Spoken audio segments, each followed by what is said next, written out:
Halo pemirsa, apa kabar Anda hari ini? Senang sekali saya Raden Madlias dapat kembali menemani Anda dalam sebuah program talkshow yang syarat informasi inspiratif untuk Anda dan juga keluarga. Inilah Bincang Sehati. Ya pemirsa, kalau kita ngomongin tentang pandemi COVID-19, identiknya dengan imunitas.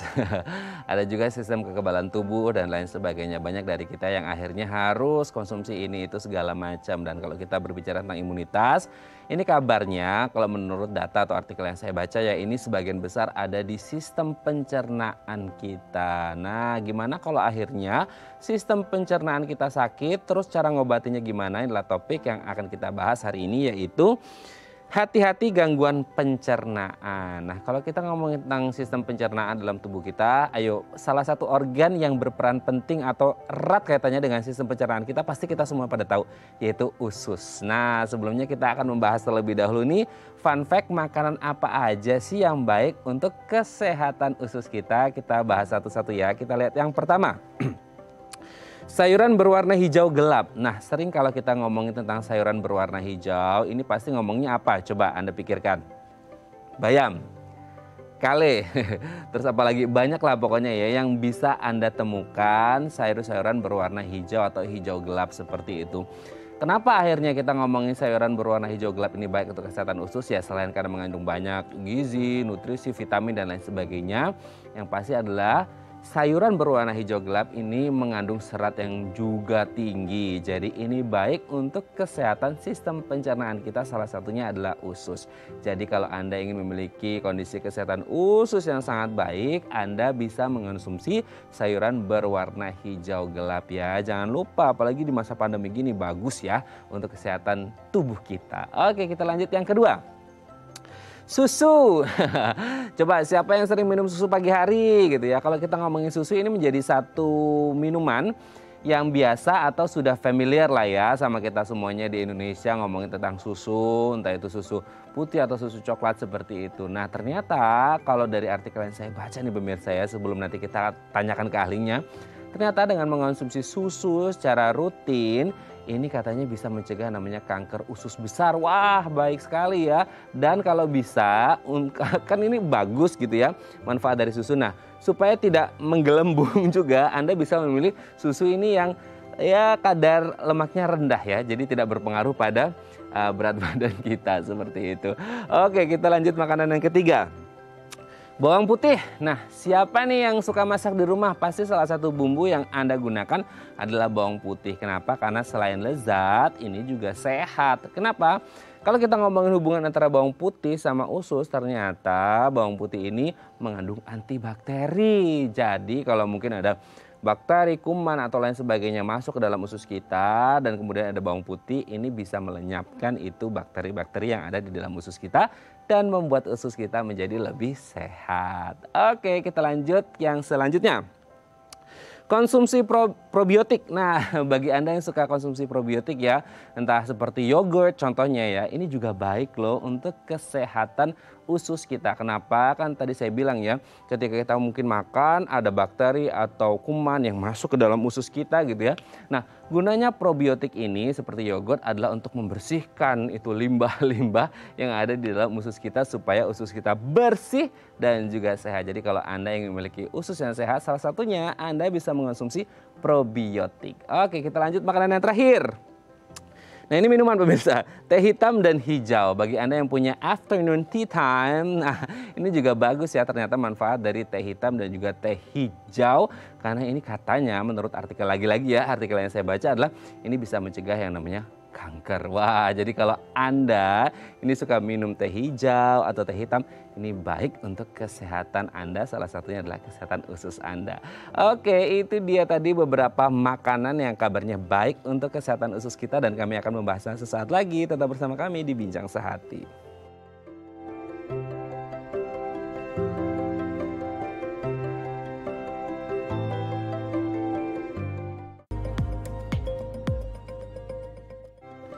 Baik, Anda masih bersama kami di Bincang Sehati. Tadi di segmen sebelumnya kita sudah membahas beberapa makanan yang baik untuk kesehatan usus. Dan untuk membahasnya telah tersambung bersama kami di sambungan Zoom dengan Dr. Ayu Kusuma Dewi, MSI SPGK, spesialis gizi klinik dari Rumah Sakit Indriati Solo Baru. Selamat pagi Dr. Ayu, apa kabar? Selamat pagi semuanya, Pak Madya. Selamat Oke, pagi. pagi dok. Oke dok, hari ini kita akan membahas satu hal yang penting juga kita di masa pandemi ini dok. Ngomongin tentang sistem pencernaan kan berkaitan erat juga dengan sistem imunitas atau kekebalan tubuh. Kita akan bahas beberapa makanan yang baik untuk kesehatan usus nih dok. Yang pertama adalah sayuran berwarna hijau gelap. Ini gimana ini Dokter Ayu? Ya, betul. Kalau untuk sayuran berwarna hijau gelap, ini memang mengandung suatu molekul gula yang khusus ya. Biasanya kita menyebutnya dengan SQ atau sulfoquinofos ya. Itu dengan molekul gula yang tertentu ini, dia bisa digunakan usus sebagai sumber energi untuk pertumbuhan mikrobiota. Jadi bakteri usus yang menguntungkan untuk kita. Jadi memang sayuran berwarna hijau gelap sangat baik untuk kesehatan usus kita. Di antaranya tadi sudah disebutkan seperti kale, kemudian bayam, pokcoy ya.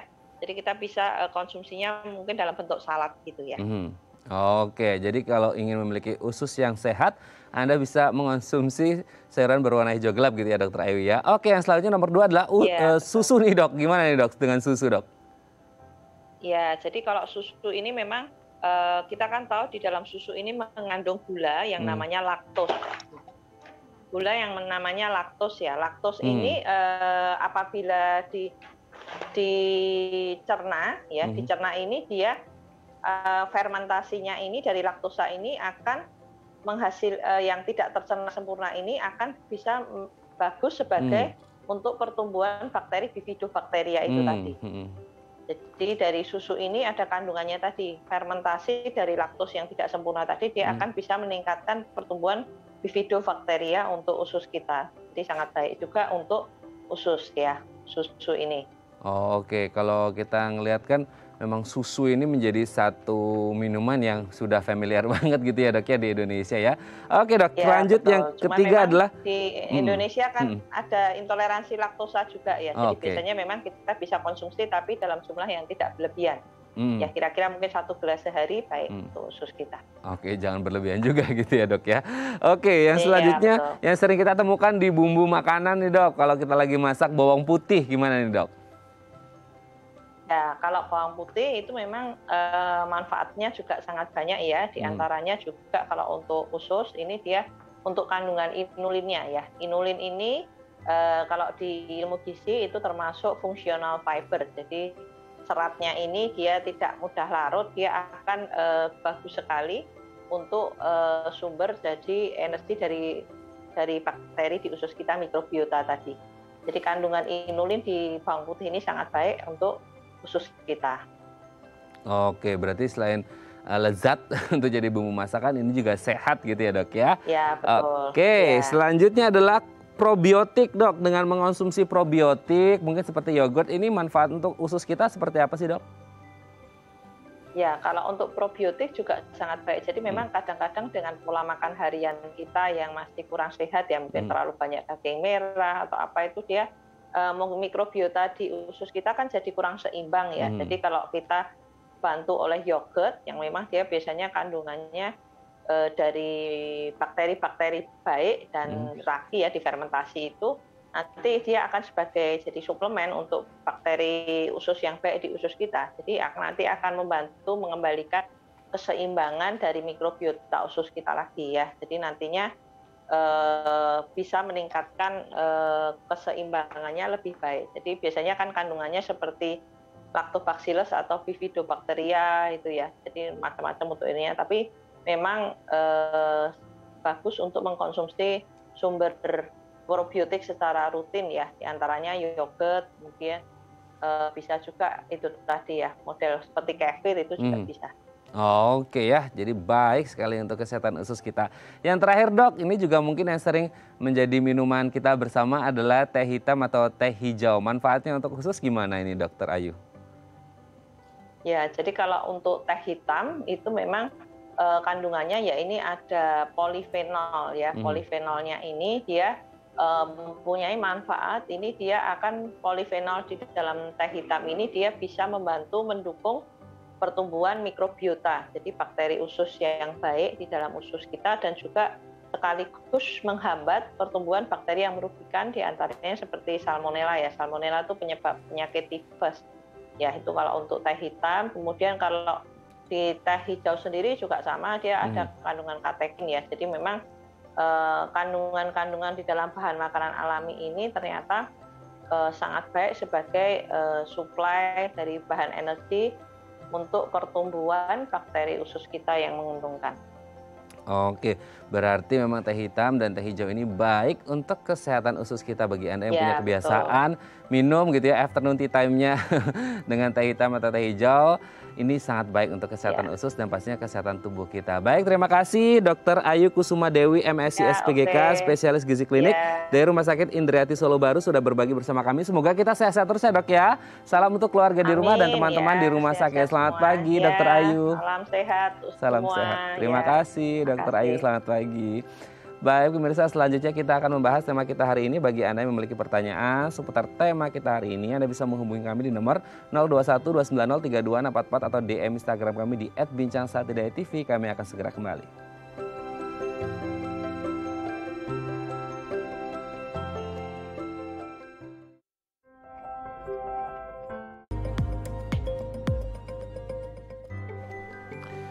Baik, Anda masih bersama kami di Bincang Sate dan kita masih membahas tema kita hari ini, hati-hati gangguan pencernaan. Mungkin selama ini, selama masa pandemi kita ada keluhan apa dengan sistem pencernaan kita. Ini harus diwaspadai, harus hati-hati dan harus menemukan solusi atau cara mengatasinya dengan jalan terbaik. Dan ini berpengaruh gitu ya, karena kita ngomongin sistem pencernaan ini juga berpengaruh pada sistem kekebalan tubuh kita. Nah, bagi Anda yang memiliki pertanyaan seputar gangguan pencernaan atau Anda sendiri mengalaminya, Anda boleh menghubungi kami di nomor 0212903244 atau DM Instagram kami di @bincangsehatidayatv.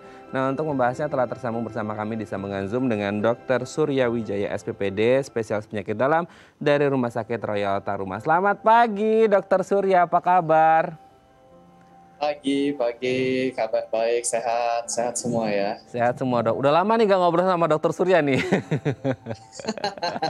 Iya, habis-habisan di COVID. Habis-habisan ya Dok ya. Oke, semoga tetap semangat mengawal pandemi ini Dok ya.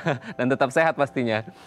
Oke, Dokter Surya, hari ini kita akan membahas sistem pencernaan gitu. Kalau kita ngomong sistem pencernaan ini kan menjadi sangat penting ya Dok ya dalam kehidupan atau kesehatan kita. Nah, sebelum kita membahas apa saja gangguannya gitu Dok ya, yang dimaksud dengan sistem pencernaan secara umum dalam tubuh kita ini yang seperti apa sih Dok? Oke, jadi kalau sistem pencernaan itu adalah gimana caranya badan kita ini mendapatkan nutrisi yang kita butuhkan dari luar tubuh. Ya, jadi karena kita bukan seperti tumbuh-tumbuhan yang bisa berfotosintesis menghasilkan makanan dan energi sendiri ya. Jadi kita butuh mendapatkan itu dari luar. Cuma kalau kita mendapatkan makanan dari luar kan bentuknya padat, besar gitu. Bagaimana caranya bisa diserap oleh badan kita? Kita butuh sistem di mana untuk memecah-mecah makanan-makanan yang bentuknya besar, bentuknya masih utuh, menjadi nutrisi-nutrisi mikro yang bisa diserap oleh tubuh kita dan digunakan. Nah, itu adalah fungsinya dari sistem pencernaan kita. Oke, nah ini kan menarik juga Dok, maksudnya tadi Dokter Surya kan menyebut ini dari makanan yang padat gitu ya, yang kemudian akhirnya dipecah-pecah jadi ada nutrisi, gizi, vitamin dan lain sebagainya yang akhirnya diserap oleh tubuh kita yang memang dibutuhkan seperti itu. Nah kan kita sebagai orang awam nggak ngerti Dok, setelah itu makanan masuk ke mulut, wow udah nggak ngerti lagi tuh gimana itu, apa yang terjadi di dalam tubuh kita. Nah mungkin bisa dijelaskan nggak Dok, maksudnya setelah makanan padat ini masuk ke dalam mulut, prosesnya ini dari dalam mulut, dikunyah, masuk ke tenggorokan dan lain sebagainya. Ini seperti apa sih Dok? Hingga akhirnya yang tadi yang nutrisi-nutrisi yang dibutuhkan ini bisa diserap oleh tubuh kita itu Dokter Surya. Oke, baik. Jadi saat kita makan, makanan itu mulai masuk ke dalam mulut kita, dia sudah memulai proses pencernaannya. Di dalam mulut dia dicerna terutama secara mekanik oleh oleh gigi. Jadi makanan itu yang bentuknya padat, keras, itu dihancurkan oleh gigi kita, mulai dihancurkan. Kita bisa lihat dari misalnya kita makan bentuknya nasi, setelah dikunyah jadi bubur. Atau waktu kita makan bentuknya daging, setelah itu menjadi cacahan-cacahan daging baru kita telan. Ya, jadi itu kita bisa lihat bahwa dari bentuk yang besar sudah mulai diperkecil. Selain itu di mulut, selain secara mekanik, ada juga pencernaan secara enzimatik, yaitu mulai dipecah zat-zat yang sudah berbentuk kecil itu mulai dipecah. Makanya kita kalau mengunyah nasi misalnya lama, rasanya kok lama-lama manis, karena karbohidratnya itu mulai dipecah jadi gula yang sederhana. Lalu setelah itu makanan akan ditelan masuk ke dalam lambung. Di dalam lambung itu kita ada asam lambung, kita punya enzim-enzim pencernaan yang ada di dalam lambung untuk mencerna baik karbohidrat, baik protein maupun lemak. Ya, setelah dicerna di lambung, dia akan masuk di usus 12 jari namanya. Usus 12 jari ini merupakan muara dari kelenjar pankreas atau kelenjar pencernaan, dan juga merupakan muara dari saluran empedu. Ya, kelenjar pankreas ini fungsinya adalah mencerna secara enzimatik tadi. Setelah makanan itu halus, udah bentuknya bubur atau cairan, diberikan enzim supaya memecah-mecah zat protein menjadi asam amino, memecah karbohidrat menjadi zat gula, dan dari zat lemak dipecah menjadi asam lemak gitu, yang kecil-kecil, yang gampang diserap oleh badan kita. Empedu pun begitu, dia mengemulsikan lemak supaya bisa larut di air dan bisa diserap ke dalam darah. Setelah melewati penyerapan yang di usus halus, jadi usus halus kita itu fungsinya untuk menyerap. Penyerapan makanan mulai di situ. Sisa makanan yang tidak bisa dicerna, yaitu biasa bentuknya adalah serat, itu dikeluarkan lagi. Di mana awalnya ditumpuk di usus besar, ya. Lalu nutrisi yang masih bisa diserap akan diserap sepenuhnya, baik nutrisi maupun cairan. Lalu makanan itu kemudian akan dikeluarkan dalam bentuk feses. Jadi yang dikeluarkan itu biasanya sudah tidak ada nutrisinya lagi, hanya serat aja dan air gitu. Oke. Jadi prosesnya seperti itu gitu ya, Dok ya. Nah, pertanyaannya kemudian organ apa saja yang berperan dalam sistem pencernaan kita? Kan kita taunya masuk udah langsung keluar, Dok.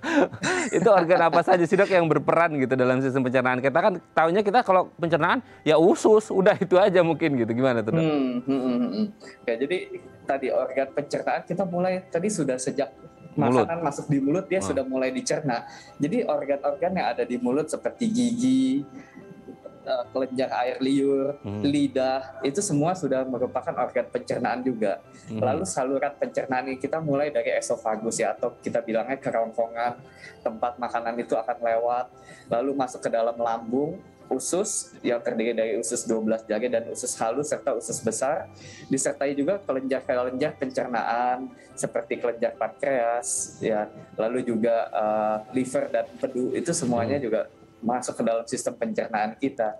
Jadi kita bisa melihat banyak sekali pit stop yang dilewati oleh makanan yang masuk di badan kita. Dan badan kita sebegitu efisiennya sehingga makanan yang masuk dikeluarkan sudah tidak ada nutrisinya lagi.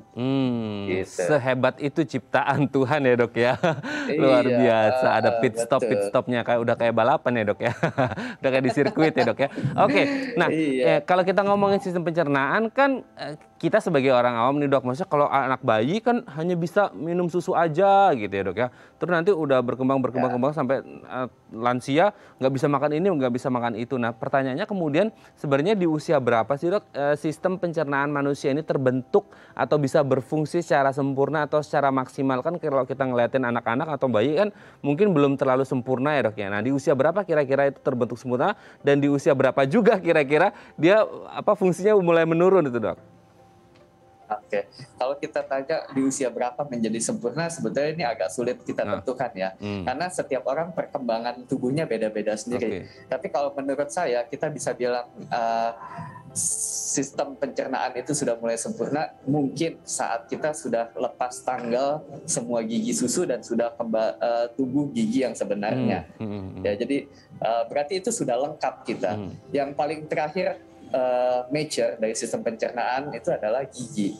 Karena kita lihat anak kecil, kenapa anak bayi hanya bisa minum susu? Kenapa setelah itu dia hanya bisa makan makanan MPASI, pengganti susu? Karena dia belum punya gigi, sehingga dia belum bisa menghancurkan makanan yang keras itu menjadi makanan yang lunak. Ya. Tapi kalau untuk sistem penyerapan makanan sejak kecil dia sudah bisa menyerap. Kita bisa lihat ya setelah minum susu ya bayi-bayi semua sudah bisa sampai menggunakan feses gitu. Hanya dia belum bisa mengunyah dengan baik.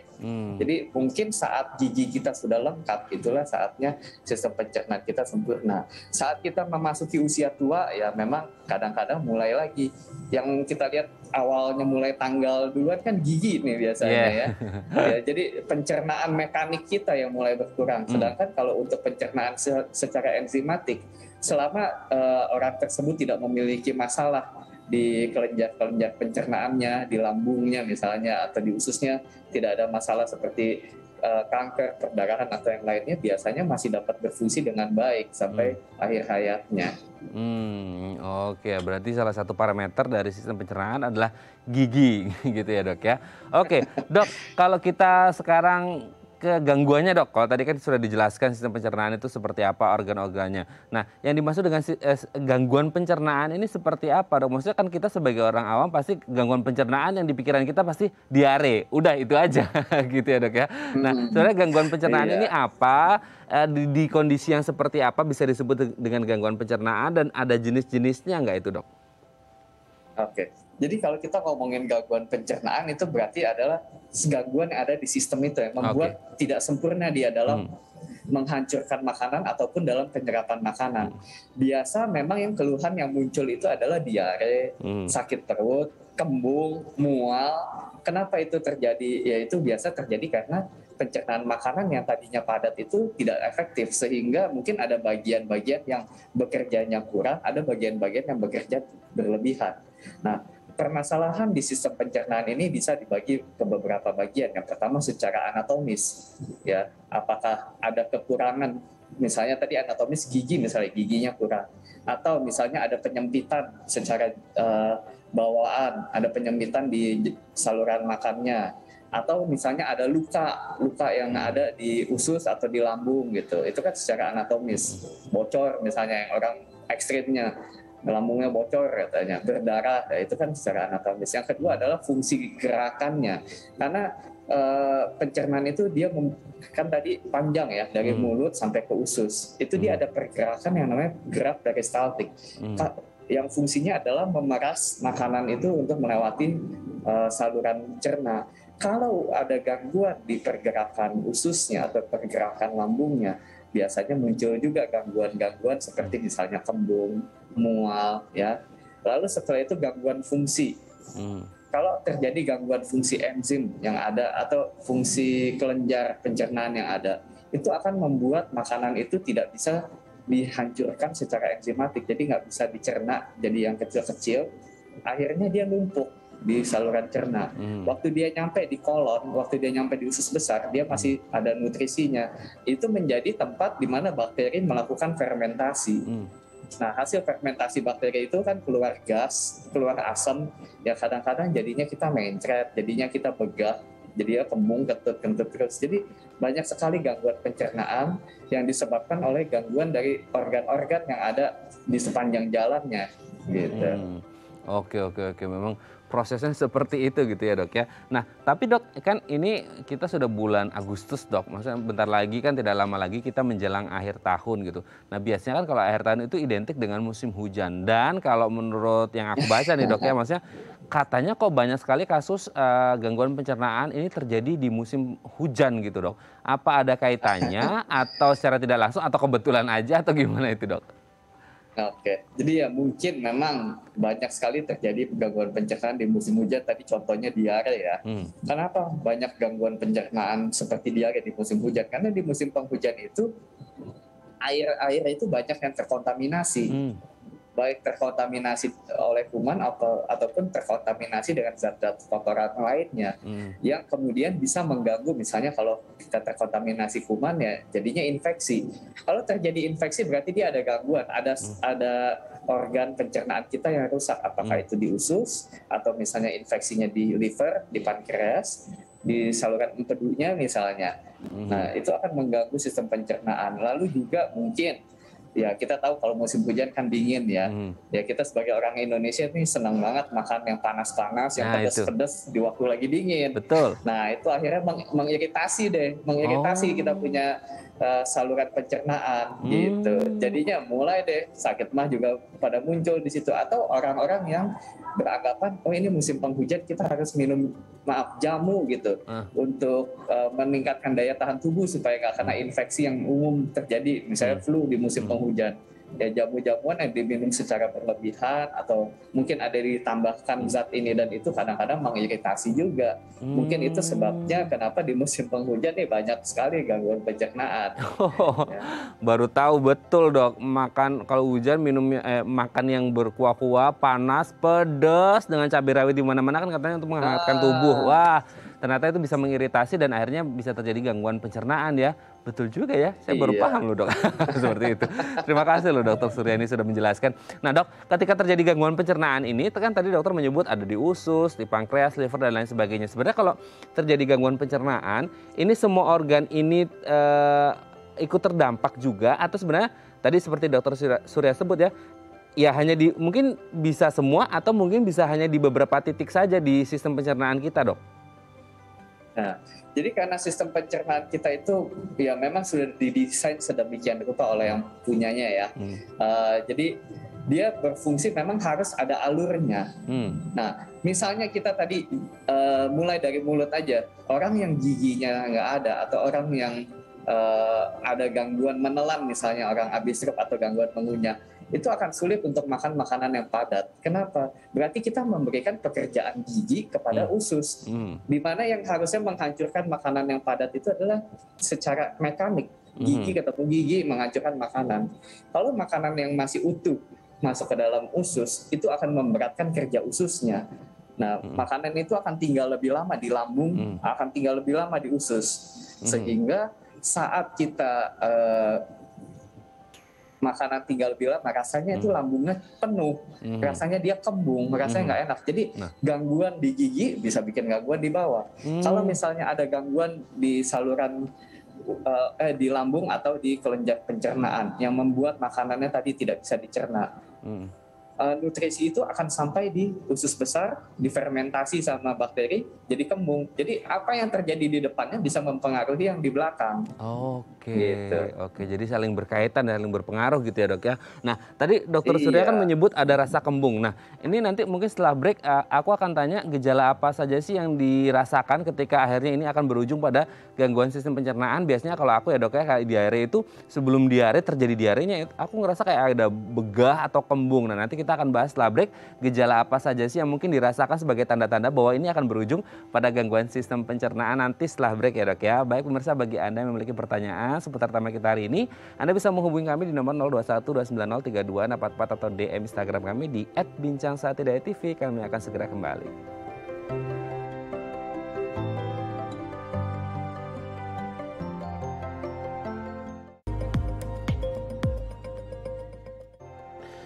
Baik, Anda masih bersama kami di Bincang Sehati dan kita masih membahas tema kita hari ini, hati-hati gangguan pencernaan seperti itu ya. Masih bersama dengan Dr.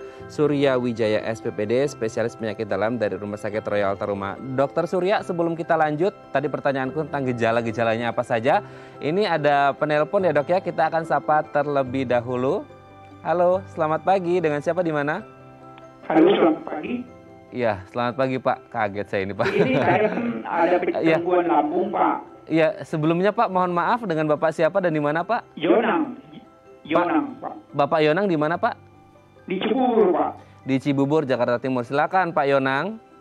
Enggak, saya kan lambungnya ini Pak, dari dulu penyakit saya ini Pak, udah lama. Mual terus dibikinnya Pak, gangguan. Iya. Rasanya mual ya Pak Yonang ya? Iya. Oh, sudah berapa lama itu Pak? Oh, udah lama Pak, udah puluhan tahun kali Pak. Oh, terus yang dilakukan selama ini bagaimana itu Pak Yonang? Waduh, sakit Pak, mual, salah makan es, apa itu.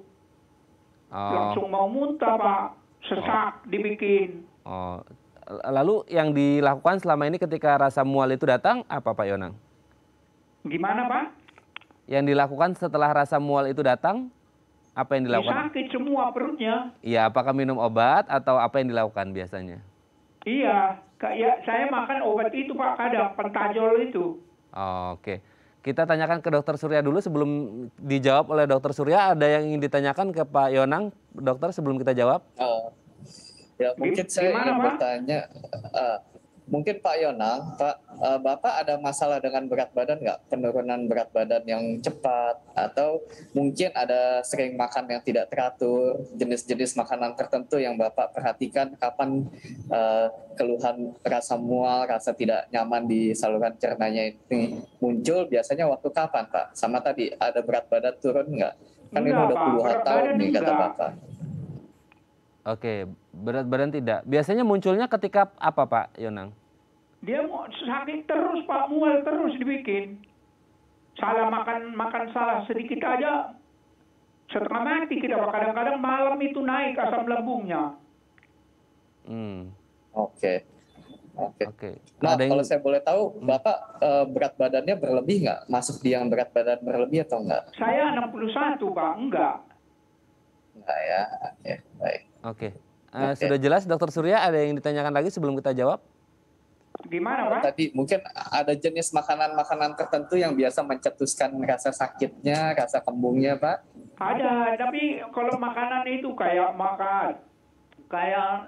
jeruk itu Pak, itu udah deh. Ya, oke, baik. Yang asam-asam gitu ya Pak Yonang ya? Iya. Oke, sudah jelas Dokter Surya atau ingin ditanyakan lagi? Iya. Sudah jelas ya. Baik, terima kasih Pak Yonang yang ada di Cibubur.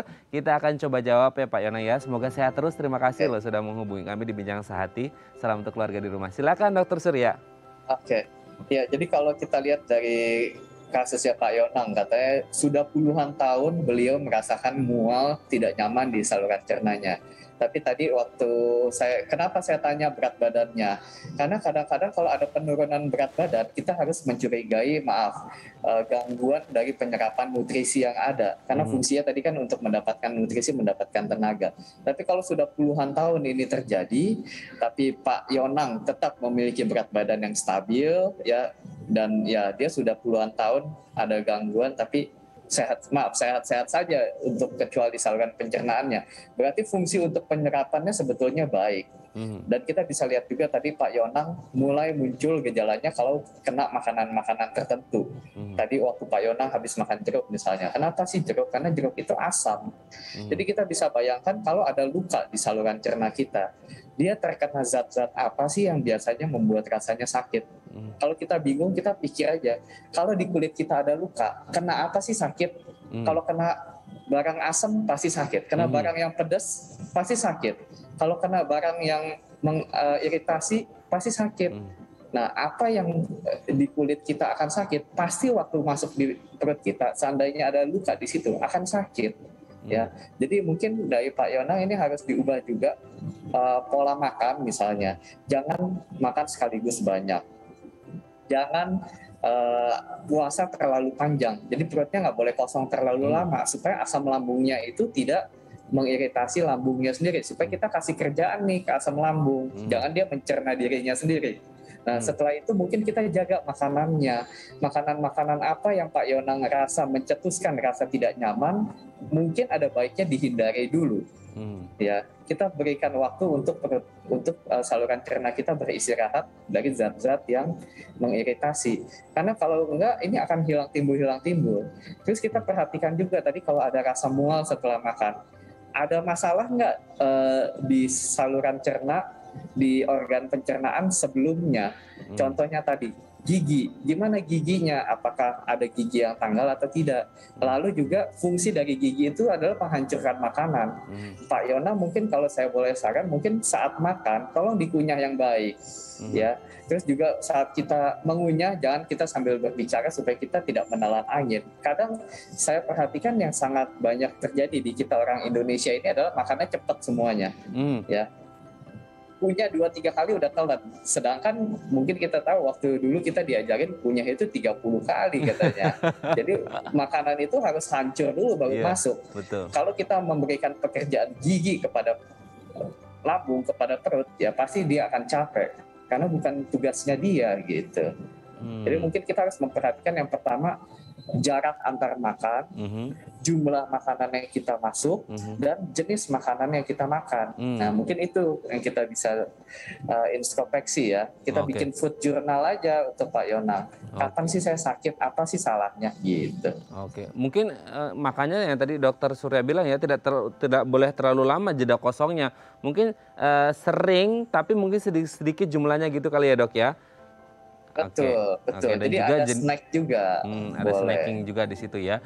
Dan jenis makanannya kalau bisa yang asam-asam, yang pedas-pedas juga dihindari. Berarti sebenarnya kalau secara tidak langsung yang dialami Pak Yonang ini mungkin kayak kita sebagai orang awam menyebutnya apakah di saluran pencernaannya ini ada bagian-bagian yang lumayan sensitif sehingga ketika pencetusnya dia langsung bereaksi gitu Dok?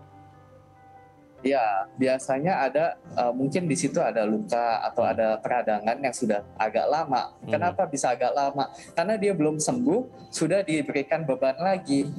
Jadi sama kita kayak kalau ada luka di kulit, belum kering, kita udah garuk lagi, potel lagi. Nanti begitu dia mulai kering lagi, kita garuk lagi. Dia kan nggak sembuh-sembuh. Sama di saluran cerna kita juga begitu. Waktu dia mau sembuh, kena lagi makanan yang mengiritasi, luka lagi dia. Atau waktu dia mau sembuh, kita nggak kasih makanan. Jadinya dia teriritasi oleh asam lambung juga. Jadinya ya berlanjut sampai puluhan tahun. Kalau sampai puluhan tahun tapi maaf pasiennya masih hidup, berarti yang masalah bukan masalah di organnya saja. Ada masalah di lifestyle sama eating habit, kebiasaan makannya yang bermasalah mungkin. Oke. Berarti ini sesuatu yang sudah kronis ya Dok ya, yang sudah berjalan bertahun-tahun. Berarti memang harus menyediakan waktu gitu ya. Salah satunya mungkin menyediakan waktu untuk kemudian puasa dari beberapa jenis makanan yang bisa menjadi pemicunya gitu ya Dok ya. Demi kesehatan Pak Yonang sendiri. Baik, terima kasih Pak Yonang sudah menghubungi kami. Dan semoga sehat selalu ya. Oke Dok, kita lanjut lagi Dok. Tadi sebelum break kan aku sempat mau tanya, kan dokter ada menyebut tadi rasa kembung dan lain sebagainya. Nah sebenarnya ketika kita ngomongin penyakit pencernaan, ini harus diawali atau pasti diawali dengan rasa kembung atau begas seperti itu nggak sih Dok? Misal kayak diare gitu Dok. Sebetulnya tidak harus didahului oleh rasa kembung ya. Yang paling sering kita rasakan itu memang salah satunya kembung. Ada juga rasa perih atau rasa nyeri, misalnya terutama di ulu hati. Atau rasa panas.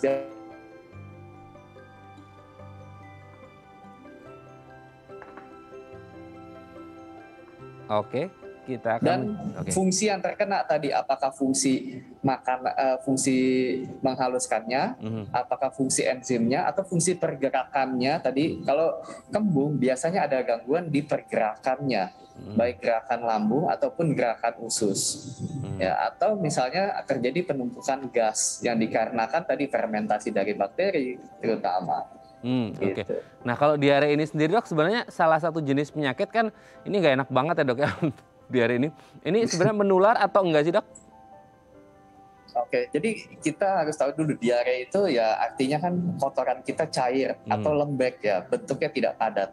Penyebabnya ada banyak. Kalau penyebabnya diare ini disebabkan oleh infeksi, jelas bisa menular infeksi. Tapi kalau diare ini disebabkan oleh peradangan karena misalnya kita, mungkin seringkali ada juga yang habis makan pedas, habis makan cabai gitu, jadi diare. Ya kalau diare seperti ini biasa tidak menular gitu. Jadi tergantung aja penyebabnya. Ada juga diare yang disebabkan oleh mungkin tanda kutip orang suka bilang autoimun gitu, radang usus autoimun. Ya itu juga tidak menular, itu adalah bakat dari masing-masing orang gitu. Kalau dia terkena makanan tertentu dia akan jadi diare. Tapi yang seperti itu tidak menular. Tapi kalau diare karena infeksi bakteri atau virus itu bisa menular. Oke, pengobatan yang tepat untuk gangguan pencernaan apa itu Dok? Kalau pengobatan kita tergantung bagian apa yang terkena. Jadi dari keluhannya kita bisa lihat apakah dia gangguan pergerakan usus, kita ada obat yang untuk membantu pergerakan usus, contohnya golongan metoclopramid atau domperidone gitu. Kalau misalnya gangguan di enzimnya, mungkin kita bisa bantu berikan enzim dari luar ya.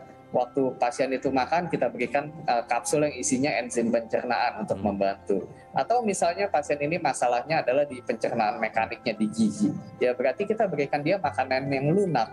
Jangan makanan yang padat dan keras, yang susah untuk dihancurkan gitu. Oke, Nanti kalau misalnya pasien ini gangguannya infeksi ya tentu kita terapi dengan antibiotik. Oke, berarti sesuai dengan keluhannya apa yang dirasakan oleh si pasien, seperti itu ya dok ya. Oke dok, nanti kita di segmen terakhir akan membahas tentang tips menjaga sistem pencernaan kita ya dok ya. Baik pemirsa, bagi Anda yang memiliki pertanyaan seputar tema kita hari ini, Anda bisa menghubungi kami di nomor 021 290 3244 atau DM Instagram kami di @bincangsehat.tv. Kami akan segera kembali.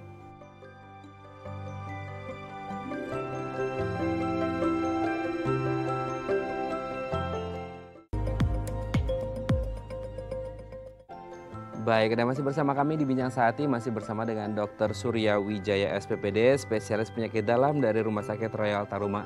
Dok, di segmen terakhir ini kita akan membahas beberapa tips untuk menjaga sistem pencernaan tubuh kita ya dok ya. Kalau tadi kan di segmen sebelumnya sudah dibahas nih tuntas gitu ya sama Dr. Surya tentang apa itu sistem pencernaan, gangguannya dan bagaimana cara mengobatinya. Sekarang kita akan fokus gimana cara menjaganya supaya tetap sehat dok. Yang pertama adalah konsumsi lemak sehat. Nah, lemak sehat ini fungsinya untuk sistem pencernaan tubuh kita ini seperti apa ini Dr. Surya? Ya, jadi kalau lemak sehat itu maksudnya mungkin asam lemak terutama yang esensial, yang kita tidak bisa dapatkan dari luar, tidak bisa dibentuk oleh badan kita sendiri. Jadi kalau lemak yang baik itu kita tahu ada lemak jenuh dan lemak tidak jenuh. Yang lemak tidak jenuh ini ada yang monounsaturated, ada yang polyunsaturated. Jadi ini adalah lemak-lemak yang kita bilangnya lemak baik gitu, yang bagus untuk tubuh kita. Sedangkan lemak jenuh dan lemak trans memang dibutuhkan, tapi dalam jumlah yang sedikit. Kalau kita makan lemak terlalu banyak, lemak itu dia lebih sulit dicerna, sehingga dia akan tinggal lebih lama di lambung. Jadi kalau kita makan makanan yang berlemak, biasanya kita lebih cepat kenyang. Tapi kalau terlalu banyak, ya akhirnya jadi begah gitu, jadi enak, jadi nggak pengen makan lagi. Jadi kalau kita makan lemak juga harus diperhatikan lemaknya, kalau bisa komposisinya yang seimbang. Oke ya. Yang selanjutnya kalau konsumsi real food itu efeknya untuk sistem pencernaan kita seperti apa tuh dok? Kalau sekarang kan banyak sekali olahan dan lain sebagainya turunannya gitu ya. Nah kalau real food sendiri manfaatnya seperti apa dok? Oke, jadi kalau real food ini memang dia baik, kenapa? Karena dia nggak banyak zat-zat tambahan. Contohnya pengawet yang biasa banyak di makanan-makanan olahan. Kalau makanan olahan itu banyak sekali pengawetnya, ya contohnya misalnya natrium benzoat atau borats, dan bahkan ada juga yang pakai formalin kan, itu bisa mengiritasi di saluran cerna kita. Selain itu, kalau sampai terlalu banyak zat-zat itu yang diserap oleh badan kita, bisa mengganggu juga kan, bisa menjadi bikin kanker dan yang lainnya. Dan memang kalau untuk makanan-makanan yang proses itu tinggi lemak jenuh dan tinggi garam. Sedangkan makanan yang real food ini biasanya kita memiliki serat yang cukup. Kalau makanan yang diproses biasa seratnya udah dibuang-buangin nih, gitu. Jadi pentingnya makanan real food itu ya kita dapat serat, dapat vitamin yang belum diproses sama dia, jadi masih baik gitu, vitaminnya masih banyak dibandingkan pada makanan-makanan yang udah diproses. Nah kalau bisa ya real food tadi ya dok ya, apalagi di masa pandemi dok, banyak akhirnya pesan-pesan makanan junk food semua isinya dok, bahaya banget ya. Oke dok, yang selanjutnya adalah penuhi kebutuhan air harian untuk supaya terhidrasi dengan baik. Seperti apa nih dok manfaatnya untuk sistem pencernaan tubuh kita? Oke. Jadi saluran cerna kita kan lembab ya, kita bisa lihat dari mulut kita, dari kerongkongan kita, itu semuanya dia butuh pelicin. Kalau dia tidak lembab, itu akan, ya gimana sih kita barang itu lewatin tempat yang keset, lewat pipa yang keset gitu. Itu kan pasti macet, pasti nggak enak. Makanya kita butuh juga minum. Habis makan kita pasti perlu minum. Kalau enggak, akan ada sisa-sisa makanan yang tidak bisa melewati, tidak bisa didorong dengan baik. Selain itu juga air itu sangat dibutuhkan untuk apa? Untuk media mengencerkan, untuk media membantu penyerapan dari zat-zat yang udah dipecah itu kan akan larut dalam air dan itu akan diserap oleh tubuh kita. Jadi air ini juga membantu penyerapan dari nutrisi-nutrisi yang sudah dicerna oleh sistem pencernaan kita. Gitu. Jadi tetap terhidrasi dengan baik dengan penuhi kebutuhan cairan harian kita ya. Oke, yang selanjutnya adalah makanan berserat. Nah mungkin ini ada hubungannya juga dengan makanan yang real food tadi ya dok ya. Serat ini kan kita sering dok kalau kita konstipasi atau ya diare dan lain sebagainya, ini ada hubungannya dengan konsumsi makanan yang berserat. Nah, kita sering mendengar serat. Nah, manfaat serat untuk sistem pencernaan tubuh kita seperti apa itu, Dok? Oke, jadi tadi kita sudah bahas juga dari awal bahwa yang akan dikeluarkan dari tubuh kita itu biasanya sudah tidak ada nutrisinya, tapi biasanya bentuknya adalah serat dari makanan. Ya, jadi kalau tidak ada serat, kadang-kadang kita untuk membersihkan sistem pencernaan itu juga lebih sulit. Kita kan lihat biasa kalau kita cuci piring aja itu ada busanya kan. Betul. Ada serat yang kita pakai untuk menggosok ya. Mungkin kita bisa istilahkan seperti itulah. Serat itu akan membantu membersihkan juga sistem pencernaan kita gitu. Berarti analoginya seperti itu ya kalau kita lagi bersih-bersih. Ya. Oh iya benar ada seratnya untuk membersihkan saluran pencernaannya kita ya. Wah, sangat luar biasa. Oke, Dok. Yang terakhir, ini yang hubungannya dengan psikologis ternyata ada kaitannya juga dengan sistem pencernaan, Dok. Kendalikan stres. Stres manajemen ini juga menjadi penting ya, Dok, ya, untuk sistem pencernaan tubuh kita. Betul, karena kalau sistem pencernaan kita ini sangat terhubung dengan sistem saraf pusat kita. Contohnya, kenapa sih kita bisa senang kalau kita makan makanan enak gitu? Kenapa kita ada makanan yang kita craving, yang kita pengen? Kenapa kok kalau kita lagi lapar kita suka pusing? Atau kalau kita lagi bete, kita lagi stres, kita lagi sedih, kita nggak nafsu makan? Ya memang itu semua terkait dengan sistem pencernaan. Kalau ada gangguan di mentalitas kita, misalnya kita lagi stres, itu bisa mengganggu. Yang pertama, mengeluarkan asam lambungnya berlebihan. Lalu yang kedua, dia akan mengganggu pergerakan dari usus, dari lambung kita. Jadinya makanya kadang-kadang mungkin kita pernah lihat orang yang mau presentasi, orang yang mau ujian, suka rasanya mules gitu. Betul. Ada yang bisa sampai muntah. Betul. Iya, karena mengganggu pergerakan ususnya gitu. Oke. Berarti kenapa orang mau presentasi biasanya mules, pingin pipis, pingin pup gitu ya, Dok ya? Nah, iya.